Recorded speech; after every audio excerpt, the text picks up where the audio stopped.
Bonjour tout le monde, je me présente Bernard Dion, directeur technique chez Agriclé. Agriclé, nous sommes un grossiste de produits agricoles, dont les tétines Millbar. On a l'exclusivité au Canada. Et aujourd'hui, je voulais m'entretenir avec Samuel Mallard, qui est notre spécialiste en Bretagne. Alors, on rejoint Samuel directement de Pontivy. Bonjour Samuel. Bonjour Bernard, bonjour le Québec. Samuel, ça me fait plaisir de t'avoir en présence via le web pour discuter des sujets d'actualité qui est la tétine. Si on débute tout de suite avec la tétine, on dit qu'elle favorise un débit lent, une tétée longue. Oui. Est-ce que l'effet de que ce soit long peut occasionner un refroidissement du lait et diminution de la quantité de lait bu par les veaux? Ah ben ça, c'est une question, une interrogation que tous les éleveurs se posent a posteriori. Je te dirais, eh bien non, la température, oui, effectivement, va baisser pendant la buvée, entre le début et la fin, puisque le débit de la tétine Millbar est de 4 minutes pour boire un litre de lait. Mais ceci ne va avoir aucune incidence sur d'éventuels problèmes digestifs. Alors, je m'explique. Il faut bien comprendre que c'est un changement de paradigme. Le lait est ingéré tellement lentement que le temps qu'il se retrouve dans la caillette, il va le prendre à la température du corps. Et ceci est aidé avec aussi la grande production de salive. Donc, il n'y a pas de lien entre les deux. Donc, les problèmes digestifs n'est pas lié à la température, mais bien par le fonctionnement de l'appareil digestif. Puisque la tétine Millbar va permettre au veau de téter lentement, la création de salive va permettre de tamponner le pH dans la caillette et donc la formation d'un bon caillé. Et ceci est fondamental pour obtenir une digestion optimale. Donc, Milk Bar est reconnu à travers le monde entier pour une prévention des problèmes de diarrhée. Et donc, vous pourrez également obtenir des témoignages d'éleveurs québécois qui ont l'expérience depuis plusieurs années. Et donc, pas de souci avec le problème de température. D'accord. Puis, on suggère souvent, efficacement, une nouvelle tétine pour chaque nouveau-né. Est-ce que le veau peut se tanner de boire, étant donné que c'est plus long? Alors, oui, si le protocole n'est pas respecté, c'est-à-dire que si on utilise une tétine Milk Bar, la noire, bas débit, directement à un nouveau-né, ça va créer quelques soucis. C'est pour ça qu'on propose obligatoirement l'utilisation de la tétine apprentissage. Elle est de couleur jaune. Elle est faite d'un caoutchouc beaucoup plus souple. Et cette tétine va permettre au veau d'apprendre à téter. Alors, l'action de téter, qui est bien décrite dans le guide d'élevage, que vous, Agriclé, avec Millbar, on produit, il faut bien comprendre que cette tétine bas débit permet au veau un apprentissage avec une action positive, c'est-à-dire le pressage de la tétine, et pour l'action négative, c'est-à-dire d'aspirer le lait.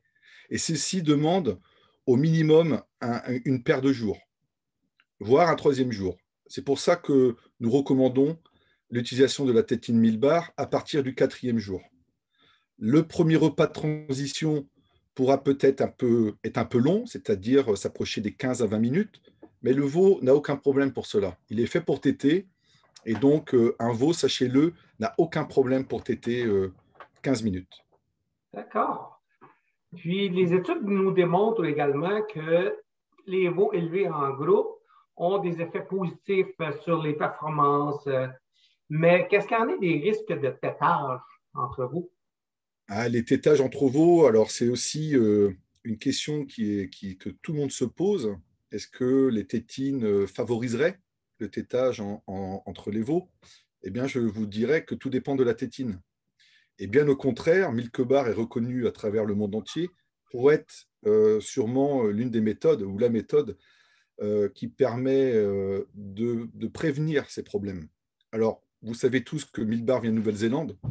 Et en Nouvelle-Zélande, dans toutes les exploitations, les veaux sont élevés directement en groupe. Et des groupes qui peuvent aller jusqu'à 100 veaux dans le même lot. Alors, comment on peut l'expliquer? En fait, le veau, il a un besoin à satisfaire. C'est de saliver pour permettre une bonne digestion. Et c'est un besoin physiologique. Donc, il y a des règles à respecter. Donc, avec le système Millbar et nos chaudières collectives, sachez que les veaux, ils démarrent la tétée en groupe en même temps et le finissent la buvée en même temps, ce qui va réduire les stress. Les veaux, sachez-le, détestent et n'aiment pas attendre et d'avoir des buvées une ou un après l'autre. Donc pour diminuer ça, avec des chaudières collectives, il n'y a aucun souci. On a vraiment une méthode qui est efficace. En Europe, par exemple, nous avons des races comme la Montbéliarde ou la Simmental Fleckvieh, ou la Brune, qui sont des races dites un peu têteuses. Et cela fonctionne extrêmement bien. C'est-à-dire que les résultats sont positifs et nous n'avons quasi aucun problème de tétage. Après, OK. la règle à respecter, elle est vraiment celle-ci, c'est une tétine, un veau et un sevrage. Donc, pour pouvoir diminuer les stress et assouvir les besoins de succion de l'animal, il faut toujours commencer les veaux au 4e jour avec une tétine neuve. D'accord. Puis, tu m'as introduit un petit peu dans les chaudières qu'on a de disponibles, soit compartimentées ou non. Est-ce que ça peut affecter la quantité de lait avec des chaudières compartimentées? Ou pas vraiment? Non, mais alors, c'est vrai que nous avons deux gammes. Et cela peut porter parfois à confusion. Et effectivement, nous avons une gamme de chaudières collectives avec des compartiments de 2,5 litres. Après, il y a un volume commun, un peu plus important. Et nous avons les chaudières non compartimentées. Alors, quel est le protocole et nos recommandations? Après cas individuel, obligatoirement, on vous conseillera d'utiliser des chaudières non compartimentées. Donc la question se pose, y a-t-il une différence et une concurrence sur la buvée entre les animaux? Eh bien non. Et ça, c'est dû à quoi? C'est dû à la tétine. C'est grâce à la tétine bas débit qu'on va limiter totalement la concurrence. Parce que la tétine, elle oblige une ingestion à un rythme homogène. Les veaux ne peuvent pas téter plus vite qu'un autre. Bien évidemment, il faut que cela soit appliqué sur des lots de veaux avec des âges homogènes, c'est-à-dire 12 à 15 jours, grand maximum d'écart d'âge dans le groupe. Donc, OK. c'est seuls les 10 premiers jours où les veaux vont avoir une petite différenciation sur les quantités de lait ingérées par minute. Alors, c'est bien pour ça que les veaux sont conduites en case individuelle. Et donc, on en revient aux chaudières compartimentées. C'est pour cela que quand vous voulez démarrer des veaux par paire, donc par deux, ce qui est le début d'un groupe, ou avec plus de veaux, on vous recommandera d'utiliser les chaudières compartimentées. Le temps que les veaux trouvent un équilibre et un rythme de buvée qui permettra l'utilisation de chaudières collectives communes. D'accord. Dans le même sens d'idée, au point de vue du temps de travail versus des systèmes qu'on voit sur les fermes, est-ce qu'il y a une différence dans le temps et peut-être en même temps, parler un petit peu de votre protocole de lavage des chaudières? Ah bah, de toute façon, les deux sont liés. Euh, alors, par rapport aux autres systèmes, est-ce qu'il y a un gain de temps? Oui, mais là, il faut définir ce qu'est le temps de travail autour des veaux. Euh, Alimenter les veaux, la distribution de lait, elle est obligatoire. Elle doit se faire. La surveillance des animaux, elle doit se faire tous les jours. Donc, alimenter des veaux et distribuer le lait ne prend certainement pas beaucoup de temps. Mais effectivement, puisque le débit est lent, on a tendance à croire que le temps de travail sera augmenté, ce qui est faux, puisque ce sont bien les veaux qui têtent, ce n'est pas les éleveurs, ce ne sont pas nous. Donc, pendant que les veaux têtent, il y a plein d'autres choses à faire. Par exemple, le paillage, changer l'eau fraîche, donner la moulée, etc. Également, on peut conseiller une organisation. Dans une nurserie, la première chose, les premiers veaux à nourrir, ce seraient les groupes. En deuxième, les veaux qui savent déjà téter tout seuls en case individuelle. Et à la fin, on pourrait penser à s'occuper des nouveau-nés. Comme ça, là, on a une organisation sans perte de travail. Concernant le lavage, bah, sachez que les tétines 1000 bars ne sont pas équipées de valves, pas de clapets, pas de système de vissage. Donc le lavage, il doit vraiment être. Vous devez comprendre que la partie la plus importante en hygiène, c'est la tétine. Mais à partir du moment où notre tétine elle est hygiénique, sans valve, un rinçage va suffire après chaque utilisation. Donc on recommande, vous allez sûrement avoir une vidéo en lien Oui. avec votre interview. Vous pouvez regarder le protocole. Donc après chaque utilisation, un lavage. Après, on retourne le biberon, la chaudière Milk Bar, pour les gouttages. Et la désinfection, ce sera 2 à 3 fois par semaine, mais pas beaucoup plus. La désinfection avec un produit de type alcalin va permettre de détruire le biofilm. Alors, le biofilm, c'est cette couche de gras qui va se former dans les biberons et c'est elle qui va protéger et développer les bactéries. Donc, elle met quelques temps à se former. Donc, la désinfection, ce n'est pas systématique tous les jours. Donc, le gain de temps, oui, il faut bien s'organiser et puis il faut bien s'équiper en chaudière. Hein. Ça, c'est le travail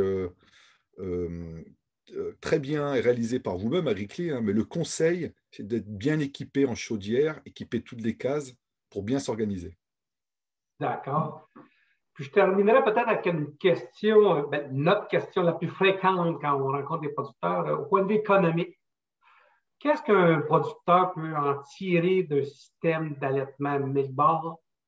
Ah ben, au niveau économique, c'est d'avoir des génisses, donc surtout des génisses de renouvellement, en plus grande forme. Et donc, être performant en élevage laitier, c'est de bien démarrer l'élevage des veaux. Vous savez tous, et donc ça c'est public et scientifique, que les diarrhées alimentaires, digestives, donc tout accident en démarrage impacte gravement la future production. Et donc, il faut aussi réfléchir à l'utilisation de systèmes qui permettent une prévention. Donc, quand on parlait de bas débit, la salivation, donc la tétée naturelle, se rapprocher de ce côté naturel va permettre une meilleure digestion et éviter une grande partie des problèmes de diarrhée digestive. Également, quand nous parlons des problèmes de succion croisée, des veaux qui se têtent entre eux, l'impact et les possibles futurs mammites. Vous savez que quand les veaux se têtent les mamelles, il y a un risque que le bouchon de kératine qui protège le sphincter juvénile puisse disparaître et laisser entrer les pathogènes. Donc, si on doit parler économique, une mamite coûte cher. Donc, en première lactation, des fois, il faut calculer. Est-ce que mes veaux se têtent quand ils sont jeunes? Et combien de pourcentage il y a de mammites en première lactation sur mes primipares? Ça, c'est des questions économiques. Également, on pourrait parler de croissance. Comment optimiser les croissances? Comment donner plus de lait? Eh bien, donner plus de lait, c'est possible, mais il va falloir permettre aux veaux de le digérer. Donc, beaucoup de lait au départ est possible, des 4-5 litres par repas, sans problème. Vous avez également beaucoup d'éleveurs québécois utilisant Milbar qui le font aujourd'hui. Et puis, sachez aussi que le système Milbar n'est pas dispendieux du tout. Ça ne tombe pas en panne, c'est très robuste. Nos biberons sont en plastique étudiés pour nourrir les veaux tous les jours pendant 12 à 15 ans. Donc ça, c'est une question économique. Ça ne consomme pas d'électricité, ça ne tombe jamais en panne. Et sachez aussi qu'il faut vous-même faire votre expérience. Je vous dirais que 100% des éleveurs qui utilisent Milbar à travers le monde ont d'abord commencé par expérimenter et comparer avec leur système existant. Et vous le verrez tout de suite, quand vous comparez vos systèmes avec ce nouveau système qui va d'abord travailler sur la physiologie, ben vous en verrez les bénéfices. Et donc, on invite tout le monde à en faire les calculs. Ah, toujours très intéressant à discuter avec toi, Samuel. Je te remercie beaucoup de l'entrevue. Bien, merci à vous. J'espère de te revoir bientôt au Canada pour Ah, moi aussi. rencontrer nos producteurs. Oui. Merci beaucoup. Allez, à bientôt. Au revoir.